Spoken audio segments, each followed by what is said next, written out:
Seigneur, ta parole est grande, elle demeure à jamais. Ta parole est infaillible, rien ne peut la supprimer. Bienvenue à vous, chers spectateurs, ainsi qu'à tous nos spectateurs dans le monde entier, dans un nouvel épisode de notre émission d'études quotidiennes Toute la Bible. Nous poursuivons notre étude détaillée des livres de la Bible. Nous sommes arrivés au livre d'Ésaïe, le premier des livres prophétiques, plus précisément au chapitre 20 et chapitre 21. Permettez-moi tout d'abord d'accueillir notre invité, le serviteur du Seigneur qui est avec nous au studio, le frère Youssef Riyad. Bienvenue, frère Youssef. Merci beaucoup, frère. Bienvenue aussi à nos invités aux études, honorés de vous recevoir. Tout comme nous étions ensemble dans Ésaïe 19 et l'avons apprécié, aujourd'hui nous avons sûrement des questions sur les chapitres 20 et 21. Chers spectateurs, nous commencerons notre étude après la pause.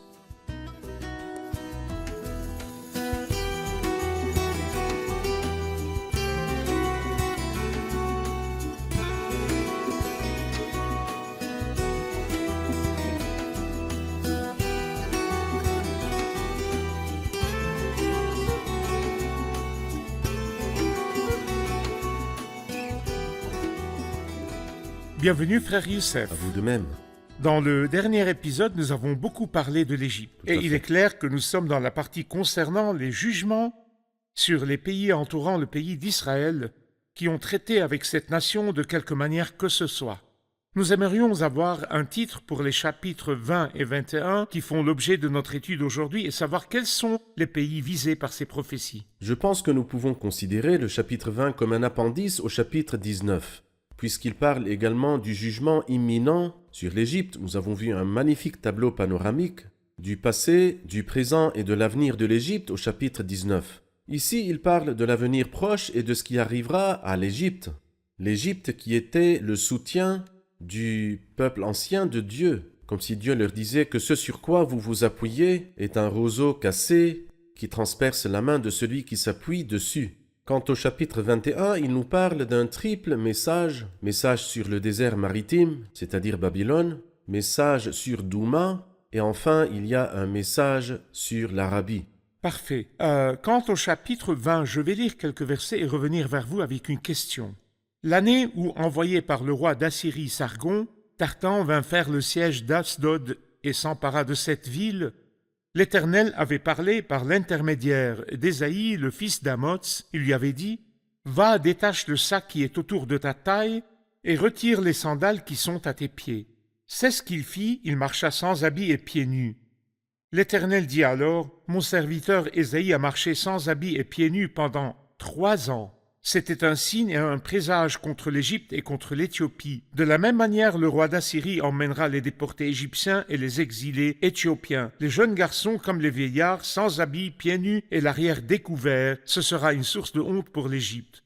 Pour compléter, c'est l'image du jugement. Quand et comment s'accomplira-t-il? Il s'est déjà accompli dans le passé, puisqu'il dit ici que le roi d'Assyrie va accomplir ou faire cela et très bientôt à l'Égypte et à l'Éthiopie.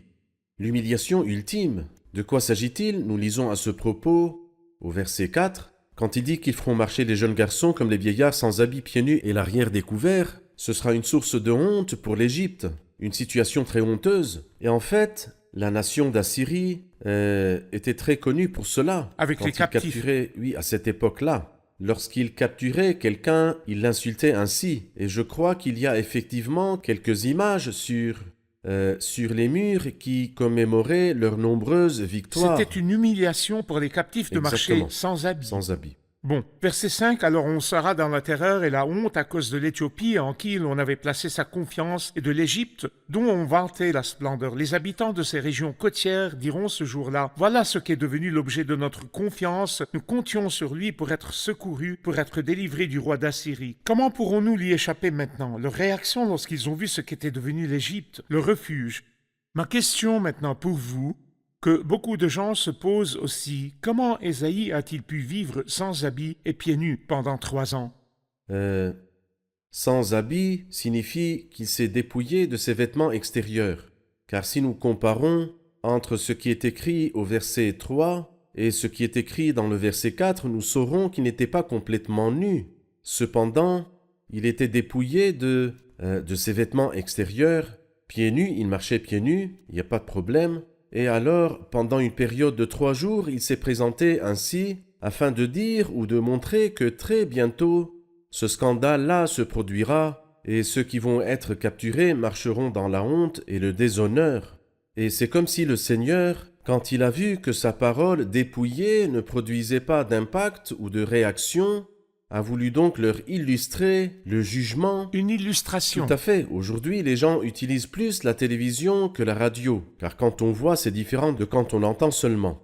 Donc c'est comme si le Seigneur, à cette époque, puis à l'époque de Jérémie, et encore plus à l'époque d'Ézéchiel, nous voyons que les prophètes ne se contentaient pas de prononcer la prophétie, mais ils l'illustraient aussi. C'est pourquoi à la fin du chapitre, voilà ce qu'est devenu l'objet de notre confiance. Nous comptions sur lui pour être secourus, pour être délivrés du roi d'Assyrie. Comment pourrons-nous l'y échapper maintenant? Parlez-nous brièvement du danger de s'appuyer sur un autre que Dieu et de se recourir à un autre que Eh bien, si vous recourez à qui que ce soit autre que Dieu, vous perdez votre temps et vous perdez aussi votre avenir. J'aimerais aussi dire quelque chose à propos du premier verset, quand il dit « envoyé par le roi d'Assyrie, Sargon ». Excusez-moi, je dois faire ce commentaire. Pour le bien des gens qui nient la véracité de la Bible et l'inspiration de la Bible. Oui. Ce Sargon-là, jusqu'à l'année de 1842, il n'y avait aucune nouvelle de lui. n'était mentionné dans aucune source, aucune référence historique. Alors ces gens-là nous disent que Ésaïe dont vous Erreur parlez d'écriture. l'invente. Hmm. Il n'y a personne qui s'appelle Sargon pour commencer. Jusqu'au moment où on a découvert le palais de ce Sargon à Khorsabad, une ville qui est à environ 25 km de Ninive. Et dans ce palais-là, on a appris l'existence d'un personnage historique appelé Sargon, qui n'était mentionné dans aucun des manuscrits anciens, et n'était mentionné dans la Bible nulle part ailleurs qu'ici. Et ce sujet-là que les critiques utilisaient pour attaquer le livre d'Ésaïe est devenu l'une des preuves irréfutables que la Bible sainte a certainement raison, qu'elle a complètement raison. Parfait, parfait. La Bible restera donc la seule référence, même s'il y a des mystères, mais au fil des temps, ils doivent être révélés, Tout à car fait. la Bible est vraie. Frère Youssef, nous allons prendre une question des invités. Nous voyons ici que Dieu dit à Ésaïe de marcher sans habits et pieds nus. N'est-ce pas considéré comme une offense pour un prophète qui représente l'image de la parole de Dieu? C'est une offense pour lui au milieu de son peuple. Que voulait dire Dieu dans cette situation? Frère Youssef, c'est comme si Dieu voulait illustrer la honte future de ce peuple, comme s'il insultait le prophète. Eh bien, en fait, comme nous l'avons convenu, Ésaïe n'était pas complètement nu, mais dépouillé de ses vêtements de dessus. Et en fait, cela se produisait souvent à l'époque. Lorsqu'il est dit, par exemple, que Saül se jeta nu par terre, cela ne veut pas dire non plus qu'il était complètement nu, mais dépouillé seulement de ses vêtements de dessus, à tel point qu'il a été dit, Saül est-il aussi parmi les prophètes? Et aujourd'hui encore, lorsqu'un agriculteur se rend au champ, il se débarrasse de son vêtement de dessus et travaille en sous-vêtements, alors ce n'est pas quelque chose d'inhabituel à ce jour. Exactement. Frère Youssef, lorsque nous passons au chapitre 21 qui parle de Babylone, dites-nous, que voyez-vous dans ces parties? Un jugement sur Babylone et un jugement de grande instance, comme on dit. Une vision terrible m'a été révélée. Le traître trahit. Le dévastateur dévaste, c'est-à-dire qu'elle était habituée à piller les peuples et à détruire les pays et les villes. Et donc, la situation a été inversée. Nous lisons que ce qu'un homme aura semé, il le récoltera aussi. Alors celui qui fait du mal aux autres ne soit pas fâché lorsqu'on lui fait du mal. Que celui qui veut faire exploser les autres et les tuer, si la bombe explose et le tue, qu'il ne soit pas du tout contrarié, car c'est la justice de Dieu qui l'a fait. Alors donc ici, le jour du jugement de Babylone est arrivé. Et après que le Seigneur ait attendu longtemps, le temps du jugement est arrivé. Il n'y a pas d'injustice en Dieu. Loin Non. de là, Dieu est juste. Lorsque Babylone a été détruite, qui a-t-il utilisé pour la détruire? Les Mèdes et les Perses. Et vous pouvez remarquer quelque chose de très étrange quand il dit dans les versets 6 et 7, « Voici ce que m'a dit le Seigneur, va faire poster un guetteur qu'il annonce ce qu'il verra. Il verra un char, un attelage à 2 chevaux. » Pourquoi 2 chevaux? Eh bien parce que justement ceux qui attaqueront Babylone sont les Mèdes, Les Mèdes et et les les Perses. Perses. C'est pourquoi l'attelage a 2 chevaux. Une expression étrange parce que le chevalier marche seul, mais c'est justement comme s'il voulait nous dire que deux nations attaqueront Babylone à ce moment-là. C'est pourquoi il dit ceci à leur sujet dans le verset suivant. Une vision terrible m'a été révélée. Le traître trahit, le dévastateur dévaste, à l'attaque Élam, à l'assaut Médie, je mets fin à tous les gémissements. C'est pourquoi je suis rempli d'angoisse. Des douleurs s'emparent de moi, pareilles aux douleurs d'une femme en train d'accoucher. Bien qu'il s'agisse d'un jugement contre une nation féroce, le prophète a souffert en voyant le jugement. Donnez-nous une idée du cœur de Dieu, frère Youssef, quand il envoie le jugement. C'est le cœur de Dieu, voilà le cœur de Dieu. C'est-à-dire, le méritait-il? Oui, il le méritait. Dieu est-il injuste? Pas du tout. Mais quand le prophète exprime Dieu, il dit « Les spasmes m'empêchent d'écouter, des douleurs s'emparent de moi, pareil aux douleurs d'une femme en train d'accoucher. » Vous vous souvenez, lorsque le Christ a lui toute la gloire, en entrant à Jérusalem, à ce moment-là, le cortège était si magnifique. Ils lui tenaient des branches de palmier et ils étalaient leurs vêtements devant lui, et alors le Christ entre. Non. La Bible nous dit dans Luc, au chapitre 19, que le Christ est entré en pleurant. Et une autre fois, sur le chemin de la croix, les filles de Jérusalem pleuraient sur lui. Alors il leur dit, vous pleurez sur moi, pleurez sur vous et sur vos enfants. Ce Dieu-là qui a exprimé sa tristesse sur Satan, le roi de Tyr, dans Ézéchiel chapitre 28. Ce Dieu qui a appris à David à pleurer sur le roi Saül, et lui-même celui que nous voyons ici souffrir à cause du terrible jugement qui allait se produire ou qui s'est produit sur Babylone. Parfait. Nous allons voir un reportage puis reprendre notre étude. Nous trouvons dans la Bible deux choses que Dieu abhorre, l'orgueil et l'idolâtrie. Ces deux qualités étaient présentes dans la Babylone historique et aussi dans la Babylone spirituelle. La Babylone historique était le berceau de l'idolâtrie et aussi le foyer de l'orgueil et de l'arrogance. Le Seigneur en a fait le premier empire des temps des nations et lui a donné puissance et grandeur. On a dit à Nebuchadnezzar, la tête en or, c'est toi. Et il est devenu orgueilleux et arrogant. La Babylone spirituelle possède également ces deux qualités. L'idolâtrie est au cœur du christianisme nominal, et l'orgueil et l'arrogance, et elle dit « Je suis riche, je me suis enrichi, et je n'ai besoin de rien. » C'est pourquoi nous disons « Elle est tombée, Babylone la grande. » Frère Youssef, verset 4. Mon cœur est troublé, la terreur s'empare de moi. La nuit qui me faisait tant plaisir est devenue pour moi une source d'anxiété. On dresse la table, on dispose des coussins, on mange, on boit. Debout, prince, graissez le bouclier. La nuit où il était si heureux, un malheur lui est arrivé. Dites-nous exactement ce que c'était. Eh bien, moi, je vois deux choses, et j'aimerais mettre en relief, ou bien faire la lumière sur ces deux choses. Quand il dit « la nuit qui me faisait tant plaisir » est devenue pour moi une source d'anxiété.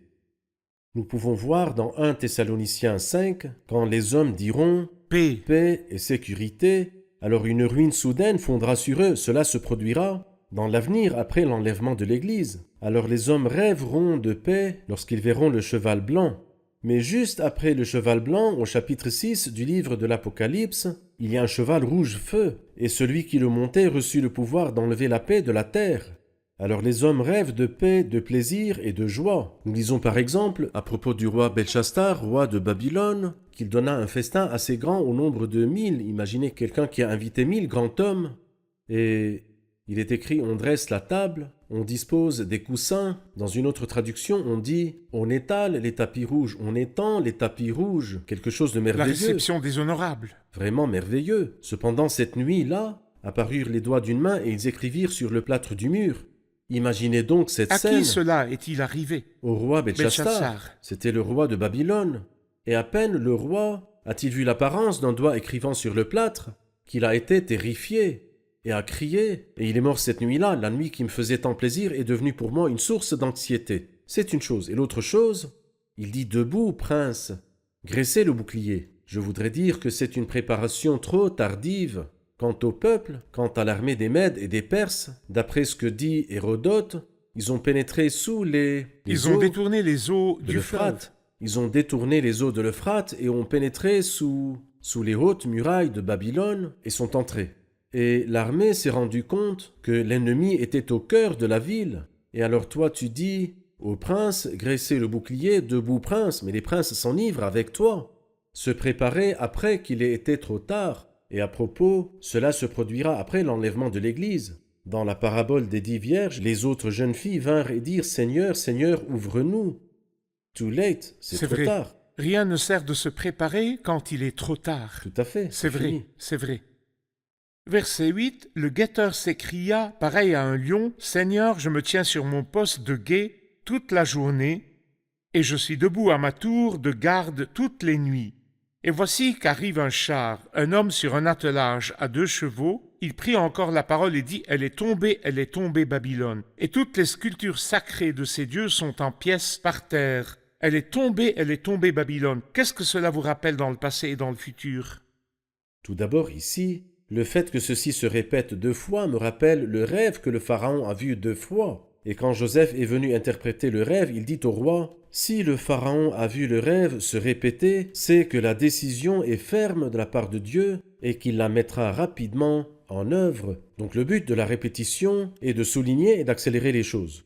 Mais lorsque nous allons à Apocalypse 14, et que ça se répète à nouveau dans Apocalypse 17 et 18, nous trouvons « Elle est tombée Babylone ». Ces paroles vont s'accomplir dans l'avenir à la Babylone spirituelle, après l'enlèvement de l'Église. Pas seulement toutes les dénominations chrétiennes se rassembleront sous un seul toit, mais aussi toutes les religions, et je pense que nous en voyons les signes avant-coureurs aujourd'hui. Le plus grand leader du christianisme a déclaré que Dieu accepte tout le monde, les bouddhistes, les hindous et les druzes. Dieu ne fait aucune distinction entre ceux qui Bien sûr, acceptent. il accepte tout le monde s'ils viennent au Christ en tant que Il n'y sauveur. a qu'un seul chemin. C'est Parfait. moi qui suis le chemin, la vérité et la vie. Mais si vous venez par Bouddha et Dieu vous accepte, alors le Christ est mort pour rien. Alors le Christ n'est pas le Fils incarné de Dieu. Alors le christianisme est détruit, mais il est impossible de le détruire. Cependant, c'est le prélude à Babylone la Grande. Parfait.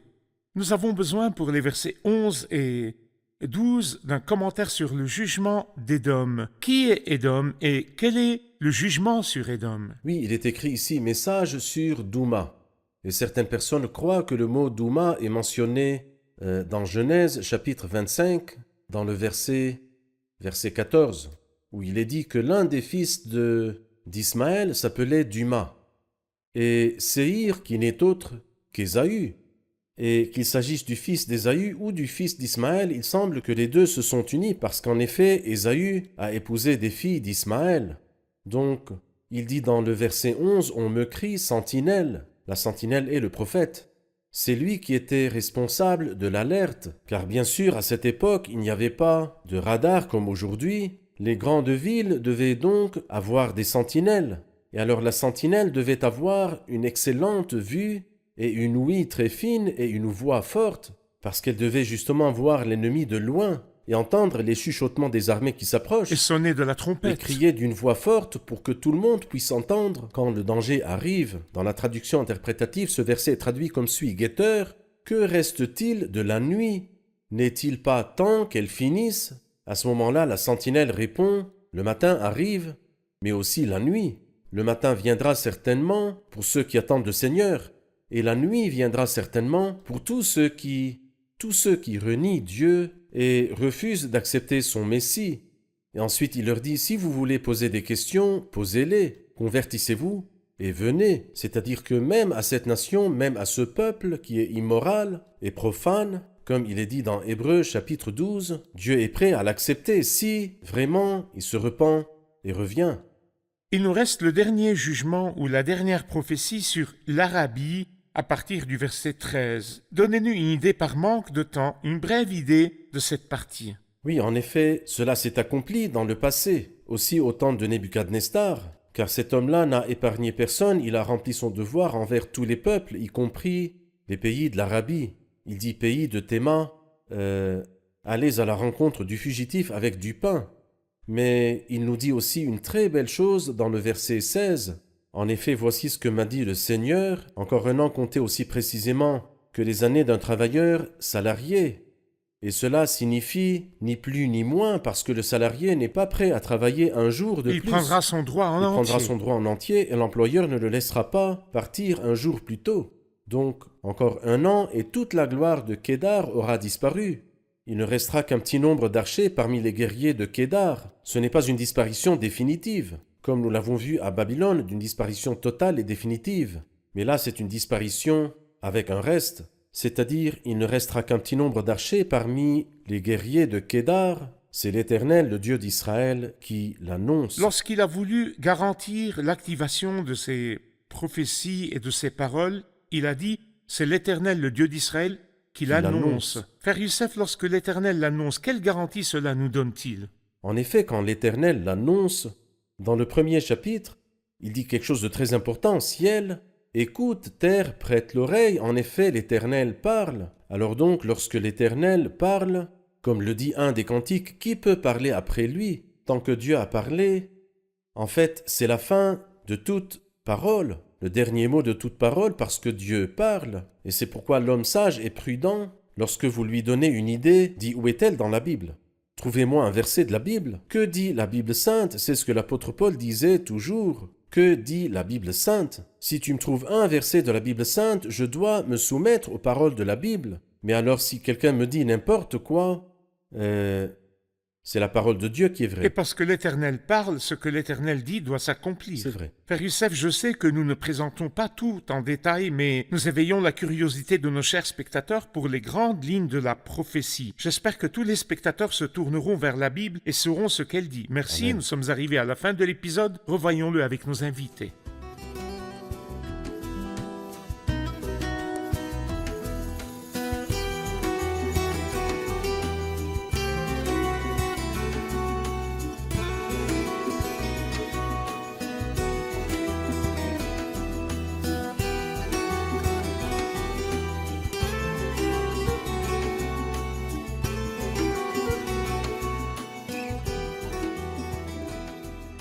Nous avons appris qu'au chapitre 20, il y a un appendice sur le jugement de l'Égypte. Il s'agit du jugement sur l'Égypte. Quelqu'un peut-il nous rappeler pourquoi l'Égypte a été jugée et comment ce jugement a été exécuté? Comment le jugement a-t-il été exécuté et pourquoi? Ce jugement a été prononcé parce que Dieu est jaloux de sa gloire et qu'il fallait montrer au peuple qu'il n'était pas bon de s'appuyer sur ceux sur lesquels il s'appuyait, car maudit soit l'homme qui fait confiance à ce qui est humain, qui prend des créatures pour appui. Il s'agissait donc de son jugement sur le peuple d'Égypte. Comment le jugement a-t-il été exécuté? Le jugement a été exécuté par le souverain au roi de Babylone. Et Sargon. comme nous l'avons vu au chapitre 20, le fait que les jeunes gens et les jeunes garçons de l'Égypte marchaient sans habits était une preuve très claire de leur honte et de la victoire du roi de Babylone sur eux. Parfait. Frère Youssef, Et Sargon est le roi d'Assyrie. d'Assyrie. Sargon est le roi d'Assyrie. Exactement. Comme nous l'avons entendu, il n'y a eu aucune mention de lui pendant 100 ans dans les archives historiques jusqu'à ce que l'on découvre qu'il y avait effectivement un roi d'Assyrie nommé Sargon, Sargon roi d'Assyrie.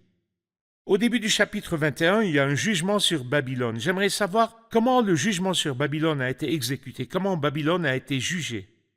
Il est écrit, ce qu'un homme aura semé, il récoltera. Ce qu'un homme aura semé, il le récoltera aussi. Le Seigneur a utilisé les Mèdes et les Perses pour juger le mal de Babylone. En effet, la nuit qui faisait tant plaisir à Belshazzar est la même nuit où il a été tué. Frère Youssef? Parfait. Parfait. Hmm. La parole sur Édom était la voix de la sentinelle ou la voix pour la sentinelle. Sentinelle, quelle nouvelle de la nuit? La sentinelle répond, le matin arrive, mais aussi la nuit. Qu'est-ce que cela signifie? Cela signifie que la nuit n'est pas encore terminée. Il lui dit, la nuit n'est-elle pas encore terminée? N'est-elle pas encore finie? Est-ce qu'il reste encore beaucoup de nuit? La réponse fut, le matin arrive, mais aussi la nuit. Qu'est-ce que cela signifie? Il parle ici du matin et de la nuit. Pour qui est le matin et pour qui est la nuit? La nuit sera certainement pour ceux qui ne gardent pas les commandements de Dieu, qui ne regardent pas vers l'avenir et ne travaillent pas pour leur éternité. Mais le matin est pour ceux qui vivent vraiment les commandements de Dieu et qui attendent vraiment la venue du Seigneur. Ceux qui attendent le Seigneur Tout auront à le fait. matin et ceux qui lui résistent jusqu'à présent auront la nuit. Et c'est la conséquence naturelle, frère Youssef. Exactement. Quand le Christ viendra, il y aura ceux qui seront sauvés et ceux qui périront. Il y a un matin, il y a aussi une nuit éternelle pour tous ceux qui rejettent le Christ. Et ce qui est beau, c'est que Dieu ne rejette personne. Il dit, si vous voulez poser des questions, posez-les, convertissez-vous et venez. Venez parce que le Seigneur accepte tous les hommes du monde. Parfait. Merci frère Youssef, Que Dieu que Dieu vous vous bénisse. bénisse. Merci beaucoup. Nous poursuivrons notre étude dans le prochain épisode.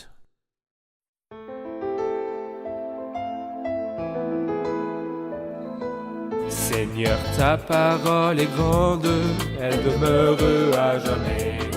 Ta parole est infaillible, rien ne peut la supprimer.